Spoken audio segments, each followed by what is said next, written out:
সামনেই যেহেতু আমাদের বাঙালিদের সবথেকে আনন্দের সবথেকে বড় একটা উৎসব বর্ষবরণ, সেটিকে নিয়ে যদি একটু কথা বলি যে বর্ষবরণের আনন্দ শোভাযাত্রার নাম বারবার পরিবর্তন হয়ে যায়। কখনো মঙ্গল শোভাযাত্রা হচ্ছে, কখনো বা আনন্দ শোভাযাত্রা হচ্ছে, এবং সবশেষে আমরা আছে বৈশাখী শোভাযাত্রা হচ্ছে।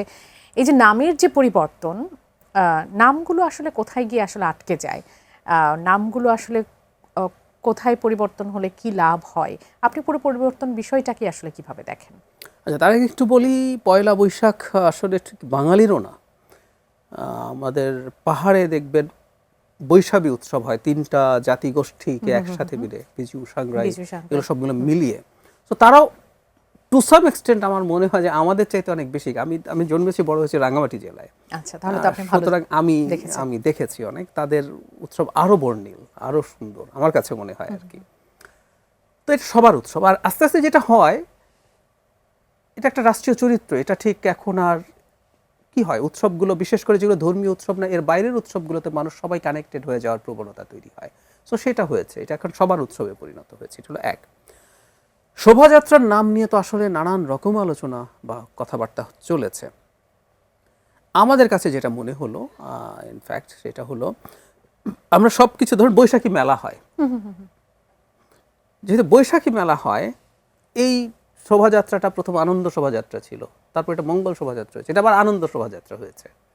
এটা কিন্তু গত ইন্টারিম সরকারের সময় এসে আবার আনন্দ শোভাযাত্রা হচ্ছে। সো এই যে পরিবর্তনগুলো এবং নাম নিয়ে যেহেতু প্রচুর পক্ষ বিপক্ষ সমালোচনা আছে, রেদার আমাদের কাছে মনে হলো যে এটার আইডেন্টিটিটা বরং হোক, মানে এটা পয়লা বৈশাখে হয়, বর্ষর শুরুতে হয়, আনন্দ বা মঙ্গল দিয়ে বোঝেন না।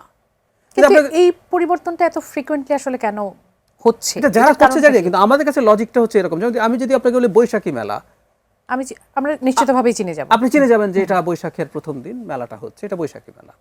তাই যদি হয়ে থাকে, তাহলে বৈশাখী শোভাযাত্রা যখন আপনি বলেন, তখন এটা কবে কখন কোথায় কিভাবে হয় এটাও এর মধ্যে থাকে। সো আমাদের কাছে মনে হয়েছে যে এটা মাচ মোর লজিক্যাল একটা নাম, সেই কারণে আসলে এটা করা হয়েছে।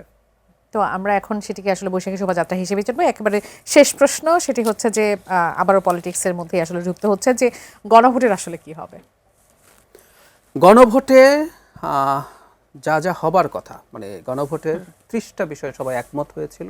গতে যেটা আছে সেটা বাস্তবায়িত হবে। বিএনপি প্রধান, যিনি এখন মাননীয় প্রধানমন্ত্রী, তিনি ভোটের আহ্বান জানিয়েছেন। কেউ কেউ বলেন ইয়াস, উনি জানিয়েছেন। আমাদের 30টাতে তো বিএনপি একমত হয়েছে, গতে অনেকগুলো উল্লেখ করে 30টা। কর খতে 3টা ইস্যুতে কিছু জায়গায় আপার হাউস বিএনপি চায় না, চায় কিভাবে গঠন হবে সেটা নোট অফ ডিসেন্ট আছে। তত্ত্বাবধায়ক সরকার বিএনপি চায় না, চায় একটা জায়গায় এসে গঠনের একটা জায়গায় এসে নোট অফ ডিসেন্ট আছে, কমিশনগুলোতে আছে। বিএনপি যেগুলো নোট অফ ডিসেন্ট আছে তো শুরু থেকেই বলতো, স্পষ্টভাবে বলেছে। আমি প্রায় বলছি বিএনপির সাথে বিট্রে করা হয়েছে। এই গণভোটের যে ব্যালট যেভাবে তৈরি করা হয়েছে, বিএনপি জুলাই সনদ অ্যাজ ইট ইজ, আপনি মানেন কি মানেন না, তাহলেই হয়ে গেল। যার যার নোট অফ ডিসেন্ট আছে সেই অনুযায়ী সে কাজ করে ফেলবে। গণভোটের ঘতে কিন্তু লিখে দিয়েছেন আপনি এই 3টার বাইরে বাকিগুলো যার যার প্রতিশ্রুতি মোতাবেক করবেন। এই কথাটা তো এমনিই হতে পারতো। সো গণভোটে প্রচুর যথেষ্ট সংস্কার হবে। আচ্ছা, গতে যা আছে এগুলো পুরোটাই হবে, যেগুলো বিএনপি ঐক্যমত্য কমিশনের আলোচনার সময় এগ্রি করেছে। ক আর ক্ষয়ের গুলো বিএনপি যে যে জায়গায় নোট অফ ডিসেন্ট দিয়েছে, এই সরকার সেই নোট অফ ডিসেন্টের বাইরে দিয়ে এই যে 11 দলীয় জোট, এটার জন্য বিক্ষোভ, তারা একটা কর্মসূচি ঘোষণা করেছে, তার মধ্যে বিক্ষোভ আছে, লিফলেট বিতরণ থেকে শুরু করে, সেটিকে আসলে কিভাবে কি করবেন? রাজনৈতিক দল যে কোনো ইস্যুকে নিয়ে আন্দোলন করার চেষ্টা করবেন, তারা যদি মনে করেন এটা তাদের জন্য ভালো হবে, ভালো। তবে একটা জিনিস অ্যালার্মিং দিতে চাই, আমাদের একটু গণতান্ত্রিক রীতিনীতির সাথে অভ্যস্ত হতে হবে। বিএনপি তাত্ত্বিকভাবে বলছি, তর্কের খাতিরে বলছি, বিএনপি যদি তার কোনো একটা অঙ্গীকার থেকে সরেও আসে, যদি এরকম হয়, কেউ কেউ বলছেন সরকারকে ফেলে টেলে দেবেন, আওয়ামী লীগকে ফালাই দিচ্ছে, আমাদের খুবই পরিচিত একজন পাবলিক ইন্টেলেকচুয়াল সময় হয়ে এসেছে, বিএনপি বুঝতে পারছে সেই জন্য একজন পাবলিক ইন্টেলেকচুয়াল বলছেন, খুবই পরিচিত, যে এত টাফ আওয়ামী লীগ সরকারের পতন ঘটাতে, এই সরকারের পতন ঘটানো ব্যাপার না, বা আবারও একটা গণ অভ্যুত্থান করে ফেলতে হবে। গণতান্ত্রিক ব্যবস্থাটা খুব সিম্পল। এটা বিএনপি মানছেন, আপনি বলছেন, এটাকে নিয়ে ইস্যু করেন, ইয়াস, রাস্তায়ও যান, সংসদে বলেন, বাইরে বলেন, টকশোতে বলেন, বলতে বলতে মানুষের মধ্যে এটা ঢুকিয়ে ফেলেন। পরের নির্বাচনে যেন বিএনপিকে মানুষ ভোট না দেয়, ও বিট্রেয়ার, আপনি এভাবেই বলেন।